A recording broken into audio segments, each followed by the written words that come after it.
네, 오늘은 사도신경 강의 31번째입니다. 풍성한 성도의 교제가 있는 교회. 사도신경 강의 31번째 풍성한 성도의 교제가 있는 교회라는 제목으로 함께 하나님 말씀 나누도록 하겠습니다. 사도신경의 9번째 항목이에요. 나는 거룩한 공교회와 성도의 교제를 믿습니다. 나는 거룩한 공교회와 성도의 교제를 믿습니다. 라는 신앙 고백 중에서 성도의 교제를 믿습니다. 성도의 교제를 믿습니다라는 신앙 고백의 의미를 함께 배우고 계속해서 성경적이며 참되고 바른 교회가 무엇인지 우리 함께 상고해 보도록 하겠습니다. 지난 시간까지 우리는 나는 거룩한 공교회를 믿습니다라는 신앙 고백의 의미에 대해서 함께 나눴어요. 사도신경이 가르쳐주고 있는 교회가 무엇인지 이거에 대해서 계속해서 생각해 보고 있는 것인데, 교회란 성부, 성자, 성령 한 분 삼위 하나님의 그 사역의 결과물이 바로 교회라는 거예요. 그리고 교회란 성자 예수님의 보혈의 대속을 통해서 구원을 얻게 되었고, 성령 하나님께서 모으시고 확정하여서 보존하시는 공동체가 바로 교회라는 겁니다. 교회는 성령 하나님께서 세우신 공적인 기관이라는 거예요. 공적인 기관. 종교개혁가 존 칼빈은요, 자신의 저서 기독교 강요에서 교회에 대해서 이렇게 표현했습니다. 이게 챕터 제목인데, 모든 경건한 자의 어머니인 진정한 교회. 우리는 이 교회와 연합되어 있어야 한다. 모든 경건한 자의 어머니인 진정한 교회. 우리는 이 교회와 연합되어 있어야 한다. 이렇게 표현했어요. 하나님을 아버지라고, 우리가 전능하신 아버지 하나님 이렇게 표현하잖아요. 하나님을 아버지라고 고백하는 자에게 교회는 어머니와 같은 역할을 해야 한다라는 거예요. 어머니와 같은 역할. 어떤 이미지인지 좀 이제 상상이 가시죠? 어머니와 같은 역할이라고 하니까. 이 어머니와 같은 역할을 하는 이 교회에 대해서 사도신경은 뭐라고 말씀합니까? 성도가 서로 교제하는 것. 이렇게 표현하는 거예요. 성도가 서로 교제하는 것. 예수를 그리스도라고 믿는 믿음이 있고, 예수 그리스도와 연합하여서 하나가 되었음을 고백하며 나누는, 그렇게 한 마음 한 뜻이 된 공동체가 있다면 그곳에는 반드시 성도의 교제가 발생하게 된다. 이런 말씀이에요. 그러면 사도신경이 고백하고 있는 이 성도의 교제란 무엇인가? 오늘 그것을 함께 살펴볼 것입니다. 성도의 교제에서 먼저 이 성도라는 말에 대해서 한번 알아봅시다. 성도, 무슨 말일까요? 너무나 익숙한 표현이지만 어떤 뜻일까요? 이 성도라는 말은 말 그대로 그 거룩할 성자에 무리 도자예요. 그래서 거룩한 무리들이란 뜻이에요. 거룩한 무리. 복수로 표현하고 있죠. 거룩한 무리란 뜻입니다. 교회를 구성하는 교회의 그 회원을 의미하는 것이지만, 그러나 단순히 무슨 동아리나 무슨 모임의 그 일원으로서의 그런 개념이 아니라 거룩하신 예수 그리스도 안으로 들어간 존재, 예수 안에 담긴 존재, 이걸 연합이라고 많이 이제 말씀드렸잖아요. 연합한다는 표현을 들었을 때 예수님 안에 담겨 있다, 이런 이미지로, 이런 개념으로 그 신앙의 기초를 세우시기 원해요. 거룩한 예수님 안으로 들어간 존재로서 예수님과 사랑의 교제가 있는 사람, 이 사람이 성도라는 거예요. 예수님의 말씀을 읽고, 이 예수님의 말씀을 읽기를 기뻐하고, 물론 무슨 말씀인지 잘 이해가 안 돼서 읽기가 너무 힘들고, 때로는 이렇게 한두 장 읽으면 자연스럽게 그 불면증이 치료되고 이럴 때가 많음에도 불구하고, 그래도 예수님의 말씀을 읽기를 기뻐하고, 예수님에 대한 말씀을 듣기를 사모하는 사람들, 예수님의 이름을 찬양하기를 기뻐하고 예수님의 이름으로 기도하기를 기뻐하는 사람들, 이 사람이 바로 성도라는 거예요. 성도. 교회인 내가 예수님의 신부요 몸이라는 것을 인정하는 사람, 그런 사람 하나가 모여서 성도라고 표현하게 되는 거라고. 성도. 어떤 특정 계급을 의미하는 게 아니에요. 이 얘기를 또 다시 한번 반복하자면, 교회에 왔을 때 어떤 직제가 있어서 가장 무슨 사이트에 회원 관리하듯이 일반 평민, 게임에서는 이거 뭐라고 표현해요? 평민이라고 표현해요? 초보자 뭐 그렇지. 초보자 좋다. 초보자 성도. 그 다음 뭐야? 초보자 다음은 뭐라고 해? 게임에서는요. 중급 뭐 몰라 하여튼. 그 다음이 무슨 집사, 그 다음이 권사, 그 다음이 장로, 그 다음이 부목사, 그 다음이 목사, 그 다음이 뭐 수석 목사, 그 다음이 담임 목사, 뭐 그 다음이 노회장, 그 다음이 총회, 이런 개념이 아니라고요. 이런 거. 이거 카톨릭에서 온 개념이잖아요. 그런 직제가 아니라고요. 예수님과의 사귐을 누리는 사람 하나. 그 기독교에서의 그 기본 개념은 개인, 나는 믿습니다라는 거라고요. 나는 믿습니다. 이 얘기도 이제 익숙하시죠? 제가 믿습니다. 우리가 믿습니다가 아니라 나는, 내가 믿습니다. 이 나는 믿습니다. 하나님과의 1대1의 교제를 누리고 있는 사람들이 모인 것이 공동체고 교회고 성도라고. 하나님은 그 단위로 보시는 거라고요. 하나님은 그 단위. 자. 그런 사람들이 모여서 성도라는 표현을 쓰는 거라는 겁니다.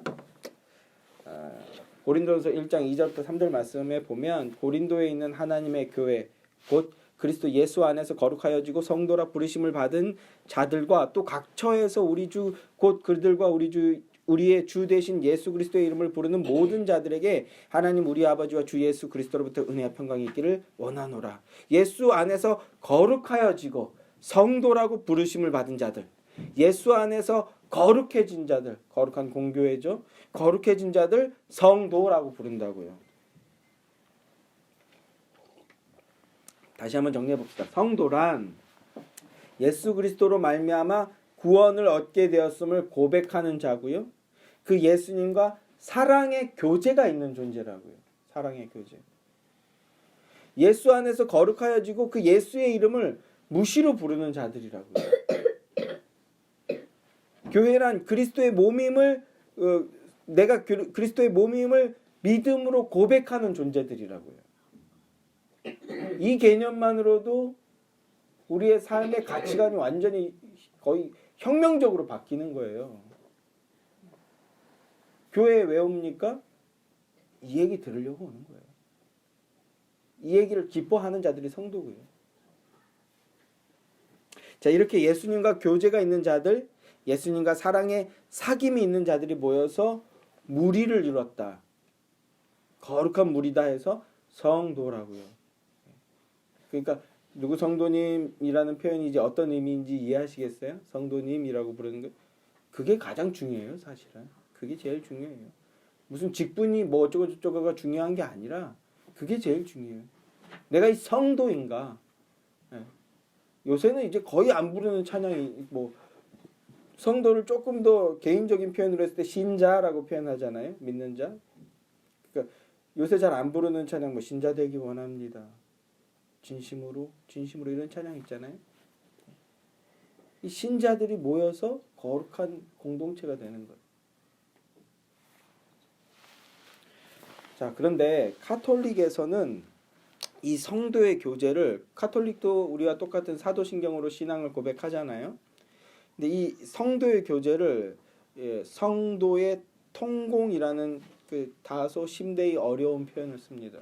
성도의 통공 혹시 들어보셨나요? 나는 성도의 교제를 믿습니다. 우리가 이렇게 고백한다면 카톨릭에서는요. 나는 성도의 통공 혹은 성인의 통공을 믿습니다. 이렇게 표현해요. 로마 카톨릭에서 말하는 성도는 앞서 말씀드린 그 거룩한 무리들 이런 의미가 아니에요. 로마 카톨릭에서 말하는 성도는 성인을 의미합니다. 성인. 일반 평신도가 아니라 이 말부터가 틀렸다고요. 일반 평신도가 아니라 한 단계 높은 반열인 거예요. 한 단계 높은 반열에 오른 존재로서의 성인들 그들의 통공을 믿는다. 벌써 막 미신적인 좀 느낌이 나지 않습니까? 미신적인 냄새가. 그리고 우리도 예전 번역에서는 성도의 교통함을 믿습니다. 이렇게 표현했는데 사실은 교제도 엄밀하게 말했을 때는 아주 적확한 표현이 아니고 교통도 아주 적확한 표현이 아니에요. 이 두 개가 다 합쳐진 표현이어야 되는데 그걸 줄여서 표현할 게 없으니까 교통을 왔다 갔다 한다? 여기 약간 미신적인 개념이 나올 수 있어서 교제. 교제도 근데 약간 오해할 수 있는 소지가 있고 그래서 이렇게 사도신경 강해라는 걸 하는 건데 자 어쨌든 우리도 성도의 교통이라고 표현했는데 가톨릭은 이거보다 조금 더 복잡하게 들리는, 그래서 있어 보이는, 핵심은 이거야. 있어 보이는 거. 통공이라는 표현을 써요. 이게 어떤 의미냐 하면 성도의 통공이라는 게 어떤 표현이냐면 성인의 통공인데 이미 죽었든지 혹은 아직 살아있든지 죽은 성인이나 아니면 아직 살아있는 성인들은 모든 성인들은 영적으로 교류하고 교통하고 통행한다. 이런 의미예요. 다시 한번요. 일반 성도 말고 성인들, 가장 최근에 가톨릭에서 성인으로 추대된 사람이 누군지 아세요? 여러분 우리 좀 저 윗세대 분들은 알만한 분들인데 이제 한국에도 왔었던 요한 바오로 2세라는 분이 있어요. 그분이 가장 최신의 성인이 됐어. 가톨릭에서. 그러니까 성인 예수님과의 동급이 된 거예요. 예수님과 동급. 거기에서 굽어보면서 우리에게 은혜와 능력을 보내줄 수 있는 존재를 의미하는 거거든요. 만성절이라고 얘기했잖아요. 막 병자도 고쳐주고 기적도 베풀어주고 어려움도 회복하게 해주고, 이게 성인이에요. 가톨릭이 말하는. 그 성인들은 살아있는 성인이라면 죽은 성인들과 교통할 수 있다라는 거. 이게 사도신경, 가톨릭이 말하는 사도신경이에요. 가톨릭에서 고백하는 사도신경의 성도의 통공입니다. 이렇게 되면 굳이 하나님을 찾을 필요가 없어요. 굳이 예수 그리스도를 찾을 필요가 없어요. 우리가 예수 그리스도를 찾는다라는 건 어떤 걸 전제하는 겁니까? 나의 죄, 나의 연약함, 이런 어리석은 자를 긍휼히 여겨주십시오. 이런 게 기본으로 깔려 있는 거잖아요. 이게 싫은 거야. 예수 그리스도를 찾는다라는 건 이 죄의 문제를 해결해 가톨릭도 예수 그리스도를 고백하는데 이 부분에 포커스가 맞춰져 있어요. 그래서 나는 그런 얘기는 싫고 나는 그냥 폼나게 믿고 싶다 하는 사람들은 예수 말고 마리아도 찾고 안나도 찾고 누굴 찾을까요? 어거스틴도 찾고 베드로도 찾고 이런 짓을 하는 거예요. 이건 전혀 성경의 논리와도 부합하지 않을 뿐더러 내세를 믿고 있는 우리 그리스도인들에겐 전혀 용납될 수 없는 교리라는 거죠. 같은 사도신경을 가톨릭은 고백하고 있지만 그러나 우리와 가톨릭의 차이는 너무나 큰 것입니다. 가톨릭의 이런 교리들은 그야말로 미신이라고 해야 돼요. 그러나 우리 개신교라고 하는 장로교에서도요, 이 성도의 교제를 옳게 이해하지 못하고 그릇된 이해를 갖고 있거나 부족하고 빈약한 이해를 갖고 있다는 것이 문제인데, 성도의 교제를 믿는다고 고백하는 건 그리스도와 우리가 하나가 되었고 우리가 그리스도 안에 속한 존재라는 것을 고백하는 것에서부터 교회가 시작된다고요. 제가 이 얘기도 몇 번 했던 말인데 저는 개인적으로 간증집을 별로 안 좋아해요. 근데 올해 처음으로 여러분들하고 이제 간증집을 제가 막 선물해 드렸잖아요. 간증집이 자칫 잘못하면 예수님과 전혀 상관없는 얘기가 될 수 있고 예수님이 영광을 받는 게 아니라 사람이 영광을 받을 수 있는 확률이 높아요, 사실은. 그래서 간증이나 간증집 같은 거 이런 걸 별로 안 좋아하는데, 근데 올해 제가 나눠드렸던 그 간증집은 정말 성경적으로 건강하게 바르게 세워져 있는 신앙을 가진 분의 간증집이라서 그 하영록의 그 페이버를 여러분들과 많이 나눴는데, 또 그런 간증집뿐만 아니라 제가 조금 혐오한다고까지는 하기 뭐하지만 조금 부정적으로 생각하는 게 그 어떤 유명인들이나 연예인들의 그 신앙 고백,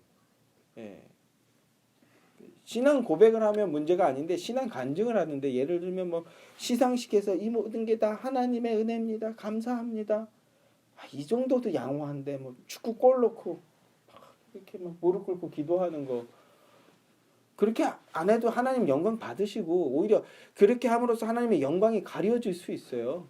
이거에 가장 부정적인 영향을 끼친 사람이 누굽니까? 이천수, 박주영 이런 애들 골 넣고 박주영은 이제 박주영 아시죠? 국가대표 박주영, 축구 선수 박주영. 이 친구가 골만 넣으면 그렇게 무릎으로 꿇고 기도하는데, 그래서 예수를 믿든 안 믿든 모든 사람들이 지탄을 했어요. 아니 같이 골 넣으면 고생한 선수들이랑 같이 기쁨을 나눠야지 너만 그래 네 신앙 이 존중해 주는 것까지는 좋은데 너만 그렇게 기뻐하냐?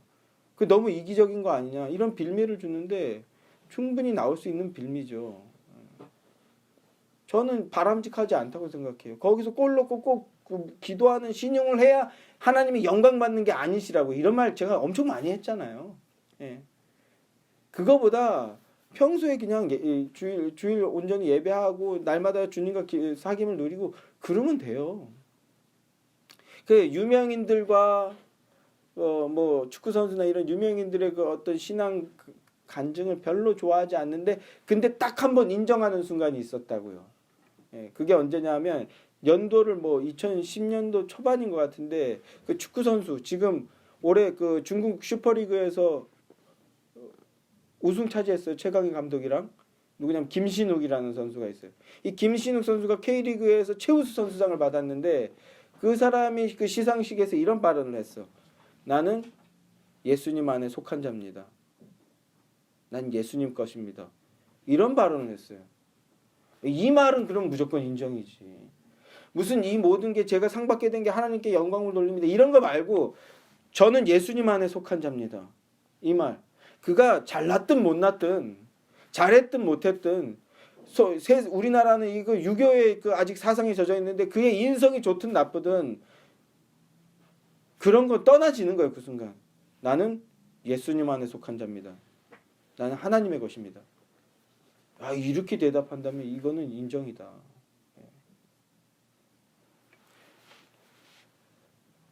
성도의 교제를 믿는다고 고백하는 사람들은요. 나는 예수 안에 속한 자입니다. 이 고백이 전제되는 것에서부터 시작된다고요. 여러분에게도 이런 신앙의 진정한 고백이 여러분들에게도 그 강력하게 세워지기를 바라는 마음입니다. 우리가 그리스도 안에 속한 존재라는 것을 고백하는 것에서부터 교회가 시작된다라는 의미인데, 자, 그 순간부터 우리는 이제 진정한 교제를 나눌 수 있게 된다고요. 진정한 교제. 그러면 우리 이 교제라는 표현에 대해서 한번 배워봅시다. 교제. 예전 번역은 교통했다 이렇게 번역했다고 말씀을 드렸죠. 오늘 본문으로 읽은 요한 1장에서는요. 이걸 또 사귐 이렇게 표현합니다. 코이노니아, 사귄다. 그러면 성도의 교제, 교통, 사귐이라는 게 뭘까요? 뭐 교회 다니는 사람들이랑 노는 거? 이게 교제일까요? 여전도에서 어디 분위기 좋은 카페 가서 자기 각자 가정사로 인해서 지쳤던 그런 마음들, 자신의 처지들을 막 털어놓으면서 위로받고 위안 얻고 이러는 게 성도의 교제일까요?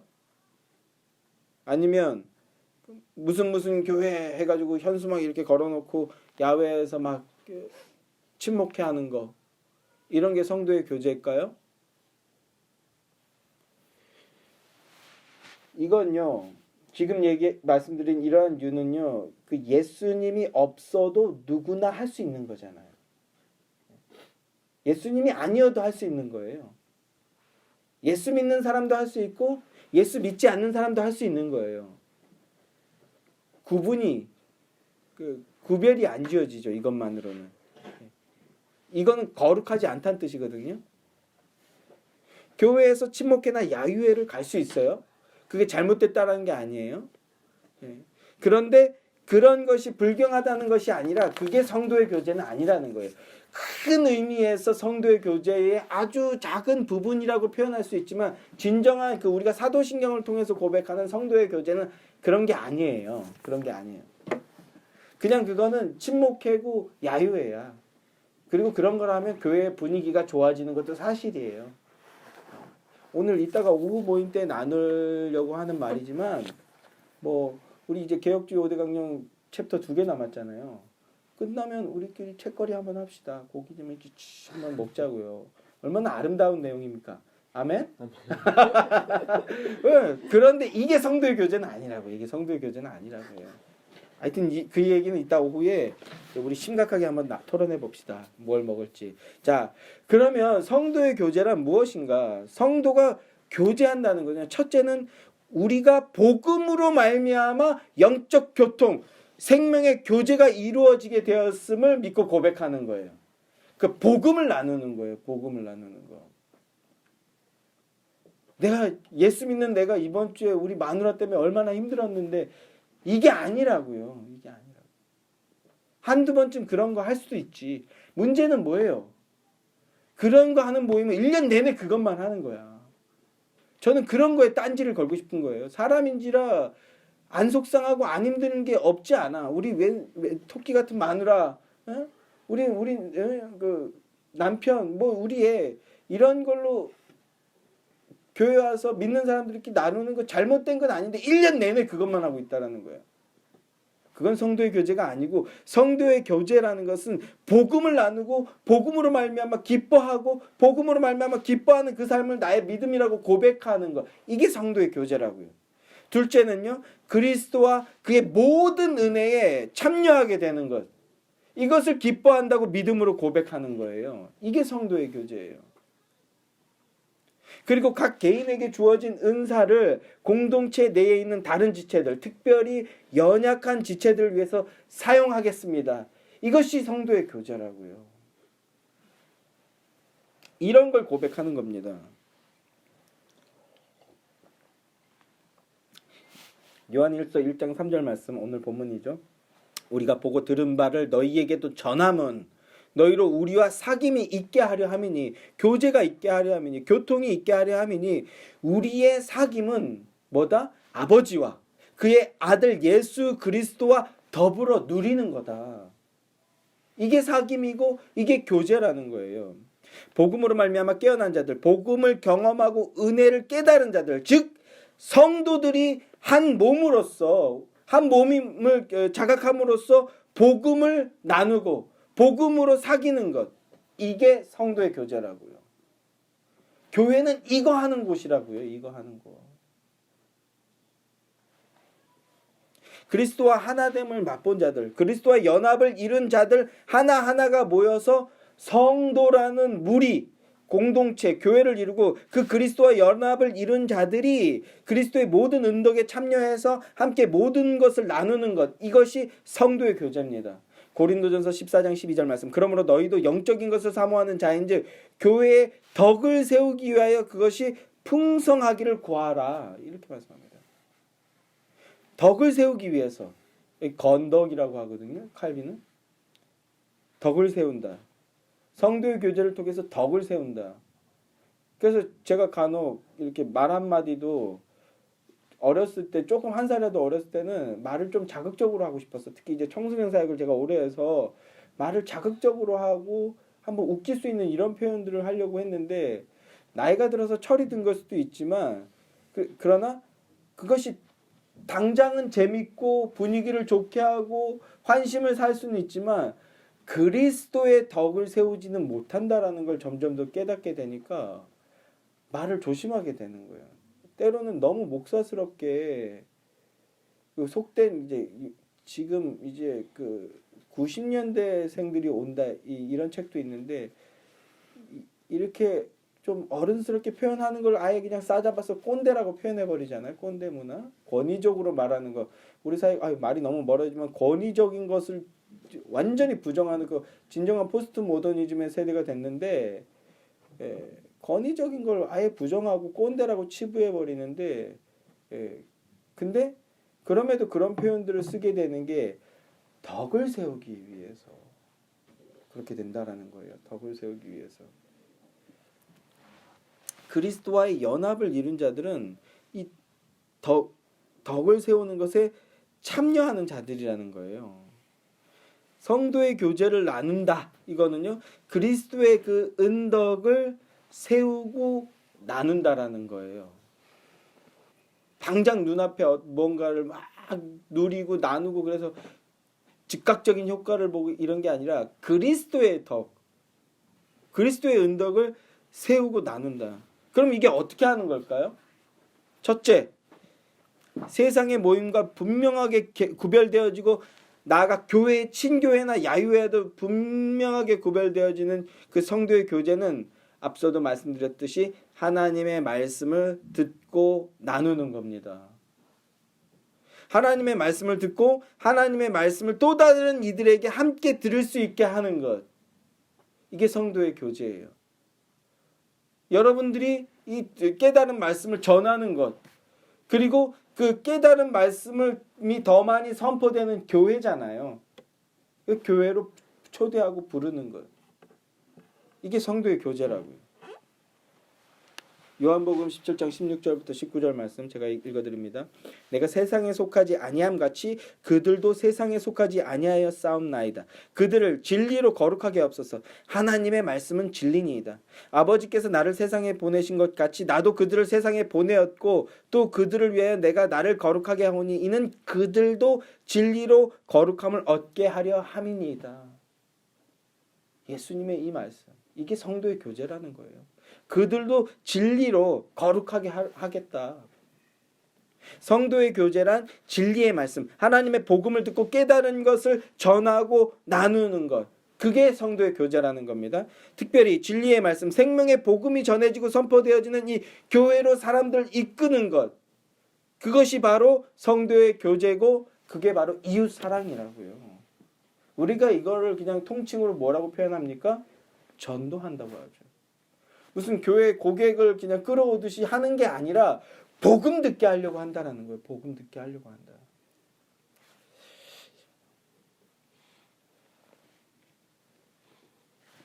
이 교회 밖에는요, 구원이 없습니다. 교회 바깥에는요, 구원이 없다고요.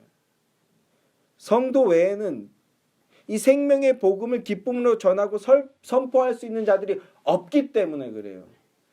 제가 계속해서 좀 나눠야 되는 어떤 토픽이 있는데 이 가나안 교회라는 토픽이죠. 이거를 근데 너무 막 양이 좀 방대해지는 것 같고 해서 생략하게 되는데 가나안 교회가 뭡니까? 이제는 아시죠? 가나안 교회. 지금 유행하고 있는 것이 이제 가나안 교회예요. 가장 부흥하고 있는 교회 중에 하나가 어디 있는 교회입니까? 네, 안나가 거꾸로 해서 가나안. 누가 만들었는지 기가 막히게 만들었는데 제가 보기엔 예수 안 믿는 사람들이에요. 이 말 만들고 퍼뜨린 사람들은. 그 중에는 목사라는 자들도 있는데 진정한 복음의 생명력을 깨닫지 못한 자라고 저는 생각해요. 자꾸 부추기는 거예요. 자꾸. 요즘 유튜브도 많고 그리고 내가 교회인데 요거 하나 붙드는 거예요. 내가 교회인데 내가 성전인데 무슨 굳이 교회 나가서 헌금하고 뭐 봉사하고 헌신하냐. 내가 교회인데 교회 나가지 마라. 선악과 따먹으라고 한 그 마귀의 그 발언과 똑같은 짓입니다. 이 얘기도 언젠가 우리가 좀 더 심도 있게 나눠야 되는데 이 종교개혁가 칼빈은요. 아까 교회를 뭐라고 표현한다고 했습니까? 신자의 어머니로서 교회 이렇게 표현했잖아요. 제가 어젠가요 이렇게 막 잠깐 쉬는 시간에 이렇게 또 핸드폰 하면서 이렇게 막 이렇게 유머글 이런 거 보는데 어떤 사람이 제가 그걸 뭐 자세히 캡처해 두진 않았는데 여자인 것 같아. 이렇게 3년 동안 그 단어를 까먹었다. 이거 이렇게 공무원 시험 보는 거를 뭐라고 표현하죠? 하여튼 뭐 검정고시 말고요. 하여튼 공무원 시험 보는 것 같은 이런 시험을 3년 동안 준비했대요. 근데 3번 다 떨어졌다. 그리고 뭐 해도 안 됐고 어디 직장을 구했는데도 안 됐고 아무것도 안 됐다. 집에서 그래서 나는 밥만 축내고 있는 식충이인 것 같다. 완전히 자존감이 바닥인 거지. 그래서 그 자존감 바닥인 걸 이거 엿이라 그러나? 들어봤어요? 엿이 여자들 많이 모여 있는 사이트. 그래서 거기에 걸 누가 이제 퍼서 재밌게 각색해 놓은 것 같아요. 그래서 이 자존감이 바닥이 된 이 상태를 어디다 하소연할 데가 없어서 이 사이트에다가 그냥 약간 반익명으로 쓰는 거예요. 내가 뭐 공무원 시험도 다 떨어지고 뭐 하는 것도 다 떨어지고 집에서 나는 그냥 밥만 축내는 식충이 같다. 이런 너희들은 어떻게 생각하냐 이런 글을 올렸는데 그 첫 번째 댓글이 이거였다라는 거예요. 그래도 사랑한다 내 딸. 이 제목이 감동 글인데 뭐 감동 받으셨어요? 네? 다 이렇게 자기의 그 존재감이 바닥을 치고 있는 그 존재감을 어디에 말할 데는 없고 아버지 어머니 부모님께 너무 죄송하고 그래서 그 사이트에다가 반익명으로 글을 썼는데 근데 첫 번째 댓글에 그래도 사랑해 내 딸 이렇게 써있대요. 이게 저는 약간 그 누군가 각색한 거라고 생각해요. 그럼에도 그 어머니라는 캐릭터의 그 의미를 너무 잘 드러냈다고 생각해요. 엄마. 네. 이러한 어머니처럼 칼빈도 교회를 어머니 같은 존재라고 표현한 거예요. 어머니. 어떤 이미지? 여러분 각 개인은 어떤 이미지를 갖고 계신지 모르겠어요. 어머니에 대해서. 교회의 품을 떠나서는 죄의 용서와 구원을 경험할 수도 없고 그리고 성숙해질 수 없어요. 구원의 믿음이 있다고 해도 교회는 난 개인 교회야. 해서 교회를 떠났다면 그는 절대로 장성한 믿음의 분량으로 자라날 수가 없거든요. 한 성도가 자라나는 것, 그 인생이 자라나는 것과 더 어렵고 더 심하면 더 심했지. 절대로 개인 혼자서는 자라날 수 없거든요. 그런데 칼빈은 교회가 그 어머니 같은 역할을 해야 되는 곳이다. 이런 얘기를 하는 거예요. 사실 제가 오늘 설교를 준비하면서 좀 마음이 어려워지는 걸 많이 느꼈어요. 지금 이제 전해드린 말씀, 이미 나눈 내용이나 그리고 지금 이제 계속해서 나눠드릴 내용들이 사실은 여러분들이 익숙하실 내용들이거든요. 교회 밖에는 구원이 없다. 이 말을 어떻게 들으셨는지 사실은 토론이 좀 필요해요. 확실하게 확인을 안 했어요. 제가 예수의 교회 성도 여러분들에게. 그리고 이 말이 가지고 있는 그 칼빈이 얘기한 교회 밖에는 구원이 없다라는 의미가 뭔지 좀 더 깊게도 나눠야 되기도 하는데 어쨌든 교회 밖에는 구원이 없다든지 그리고 이제 저도 아직 헌금 설교 제가 한 번도 안 했죠? 했나요? 기억이 안 나네. 연보에 관한 설교. 오늘은 이제 간단하게 언급하려고 하는데 근데 이미 이런 내용과 표현들에 익숙하다 못해 귀에 못이 박힐 정도이신 분들이잖아요. 여기 계신 분들이 다요. 그런데 문제는 그런 표현이나 내용들이 본질에서 너무나 벗어나 있다라는 거예요. 교회의 구원이라든지 헌금과 연보, 헌신, 섬기는 것들 이런 것들이 성경의 본질과 너무나 벗어난 거 전혀 하나님과 상관없는 육신적인 수준에 머무는 경우가 너무 많다라는 겁니다. 그래서 제가 저 스스로도 제가 목사임에도 불구하고 이런 설교를 나눠야 되는 게 부담 아닌 부담이에요. 저도 불편하다라는 마음이 이게 또 잘못된 거예요. 그러니까 너무 불편해하는 것도 잘못된 건데 한국 교회의 이단이나 사이비 혹은 이단에 육박한 어떤 해석이나 주장들이 한국 교회에 너무나 만연돼 있기 때문에 그래서 진정한 교회의 권위나 능력이 심각하게 훼손되어 있다라는 거예요. 그래서 불신하게 만든 거죠. 그게 이제 이단의 역할인데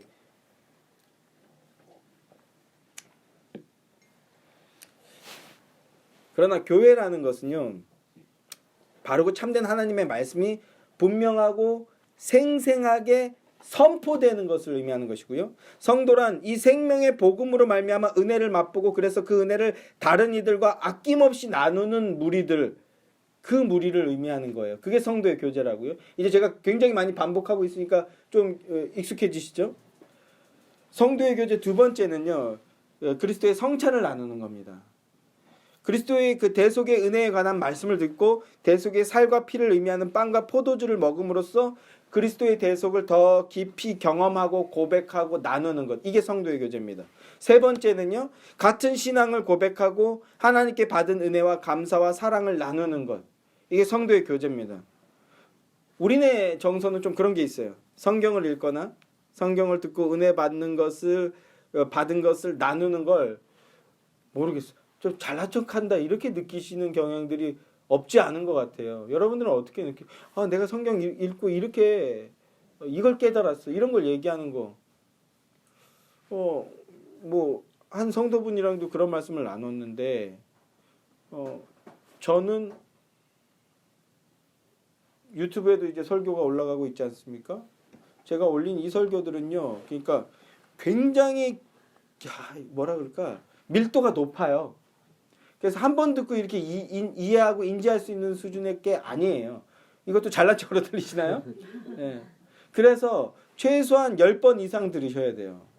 일주일 내내 듣고 또 들으셔야지 이해가 되고, 그런데 이것을 이해하기 시작하면요 어마어마한 성도가 되실 수 있는 거예요. 어마어마한 깊이를 가지고 하나님과의 교제를 누릴 수 있는.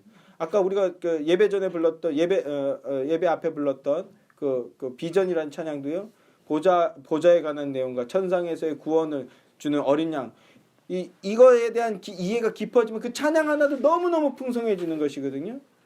그래서 주중에 10번, 20번은 오버하고 10번씩 들으세요. 틀어놓고 그냥 틀어놔요. 그냥. 그러면 여러분들은 어마어마한 깊이의 성도가 될 겁니다. 유튜브가 아주 요긴하죠. 그러나 제가 이 말씀을 굳이 지금 드린 이유는요. 그렇다고 해서 일주일 내내 제 설교만 들으라는 말은 전혀 아니에요. 네.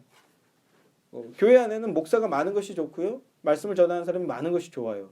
왜냐하면 하나의 본문을 가지고 다양한 그 이해를 가지고 다양한 경험을 가지고 표현할 수 있거든요. 예, 창세 전부터의 그 역사의 얘기인데 얼마나 해야 될 말이 많고 나눌 것이 많겠습니까? 그러니까 제 설교만 들으라는 것이 아니라 옳고 바르게 전하는 목사님들이 있다면 그분들의 설교를 들으셔요. 많이 들으세요. 그리고 혹시나 지금에서 말씀하신데 그 목사님의 설교를 듣고 은혜 받은 걸 저한테 말씀하시는 걸 주저하지 마세요. 저도 성도라서 은혜 받은 말씀 듣는 거 굉장히 좋아합니다. 굉장히 좋아해요.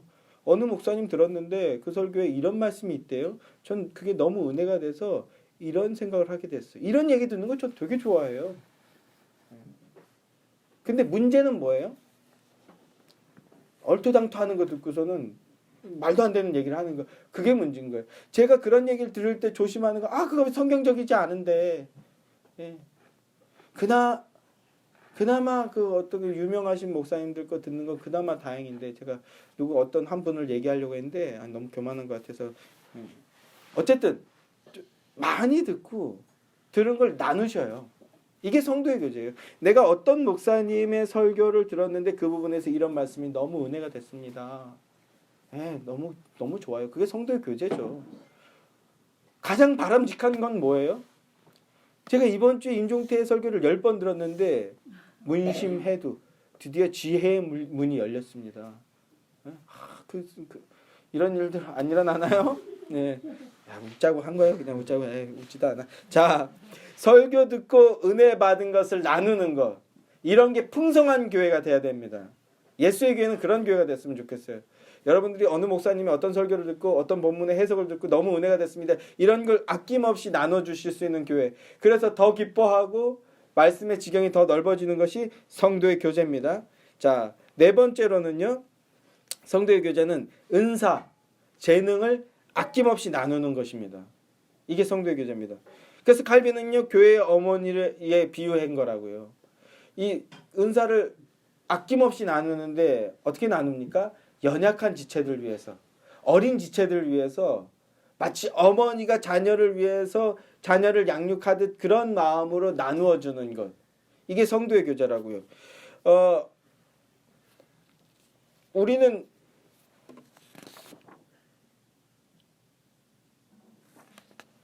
요 뒤에 써놨네.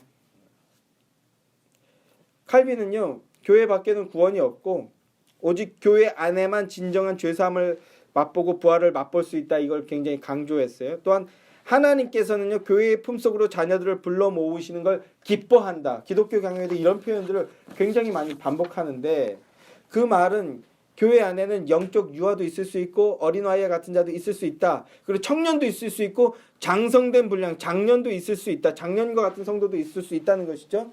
이런 다양한 신자들을 위해서 서로 섬겨야 되는데 특별히 유아와 어린아이를 위해서 교회를 돕고 봉사하고 양육하는 것. 이게 성도의 교제라는 거예요. 어머니와 같이 품고 인내하며 양육하여서 성숙한 믿음의 사람으로 자라날 수 있게 이끌어주는 것. 그걸 위해서 하나님께서는 저마다에게 은사를 주셨다라는 거예요. 여러분들에게 어떤 은사를 주신 것 같습니까? 우리 어렸을 때는요. 그저 앞에 나와서 뭐 하는 거 이것만 좋은 은사라고 생각하잖아요. 그게 아니라 보이지 않는 곳에서 섬기는 이들이 더 많은 교회가 참 좋은 교회인데, 어쨌든 그 은사를 주님께서 내게 교회를 위해서 주신 은사가 있다는 걸 깨달은 분이시라면 그 은사를 아낌없이 사용하는 것이 성도의 교제라는 겁니다. 우리는 뭐 수련회 있잖아요. 찬양을 그냥 하나, 오늘 하필이면 또 근데 날이 이런데 어쨌든 하나님께서 꼭 이렇게 귀한 기감이 되는 훌륭한 성도 아닙니까? 이것이 성도의 교제입니다. 이러한 성도의 교제가 많아지는 것이 하나님이 기뻐하시는 교회고 아름다운 교회고 아름다운 성도의 교제라는 것입니다. 성도의 교제의 다섯 번째는요, 헌금하는 것이 성도의 교제라는 겁니다. 헌금하는 것. 그러니까 우리는 봉헌이라는 표현을 쓰고 헌상이라는 표현을 쓰는데, 왜냐하면 헌한 게 드린다라는 건데 단지 돈만을 의미하게 돼버리는 거예요. 헌금이라고 하면 금, 돈, 물질, 훨씬 더 포괄적인 것인데, 그러나 여기에서는요 물질을 얘기하는 겁니다. 물질. 로마서 15장 25절부터 26절 말씀. 그러나 이제는 내가 성도를 섬기는 일로 예루살렘에 가노니 이는 마게도냐와 아가야 사람들이 예루살렘 성도 중에 가난한 자들을 위하여 기쁘게 얼마를 연보하였다. 이 연보라는 개념은요, 내게 받은 것을 연약한 지체들에게 흘리는 그런 의미라고 말씀을 드렸죠. 그래서 헌금이라는 말도 맞고 연보라는 말도 맞아요. 우리가 그 헌금을 해서 우리도 연보를 몇 퍼센트 얼마씩 띄자 이런 거 해서 이제 그게 지금 비축되고 있는데, 더 약한 교회들에게 나눌 때는 연보라는 표현을 쓴다고요. 이게 성도의 교제라고요. 물질을 나누는 거. 고린도후서 9장 13절 말씀. 이 증거를 삼아 너희가 그리스도의 복음을 진실히 믿고 복종하는 것과 그들과 모든 사람을 섬기는 너희 후한 연보로 말미암아, 섬기는 너희의 후한 연보로 말미암아 하나님께 영광을 돌리고, 물질적인 도움을 주는 것, 이게 성도의 교제라고요. 사랑한다고 말하는데, 제가 청소년 설교 때 제일 많이 말하는 거, 야 사랑한다고 말하고 좋아한다고 말하는데 떡볶이는 같이 안 먹는 사람, 그게 진짜 좋아하는 거고 진짜 사랑하는 걸까요? 아니라는 거죠. 사랑하는 곳에 돈이 있게 마련이에요. 물질이 있게 마련입니다. 교회를 사랑한다고 말하는데 물질을 아끼는 건 사랑하는 게 아닐 수 있어요. 그런데 제가 앞서도 말씀드렸듯이 한국 교회는 이 부분만 너무 극대화되어 있어. 이 부분만. 아낌없이 바치는 것. 초대교회 때 성도들은요 어떻게 바쳤습니까? 아셔요? 초대교회 성도들은요 물질을 교회에 모두 다 바쳤어. 다 바쳤어. 아멘이십니까? 아무도 아멘 안 하네. 근데 왜 그랬을까요? 하나님 나라가 자기들 살아있을 때 올 거라고 생각했어. 자기들이 아직 죽기 전에 하나님의 나라가 도래할 거라고 생각했고, 그래서 물질이 필요 없다고 느낀 거예요. 그래서 아낌없이 내는 거예요. 그 말을 오늘날 고스란히 그대로 적용해서 아낌없이 바쳐라, 이거는 바른 해석이 아닌 거예요. 건강하게 바치시기 바랍니다. 물질을 하나님께. 어떤 말씀이, 헌금 기도할 때, 헌금에 관한 얘기할 때마다 제가 항상 얘기하는 얘기니까 더 반복하지는 않겠습니다. 그러나 분명한 것은요, 성도의 교제는요 물질을 나누는 것입니다. 성도의 교제라는 것은요 하나님의 말씀을 나누고 애찬과 성찬을 나누고 신앙 고백과 은혜 받은 것을 나누고 은사를 나누고 물질을 나누고, 그래서 오늘 대표 기도자께서도 말씀해 주시는데 사랑을 나누는 거예요. 그게 성도의 교제입니다. 이 나열한 것 중에 어느 한두 개 있다고 해서 성도의 교제가 아닐 수도 있다는 거예요.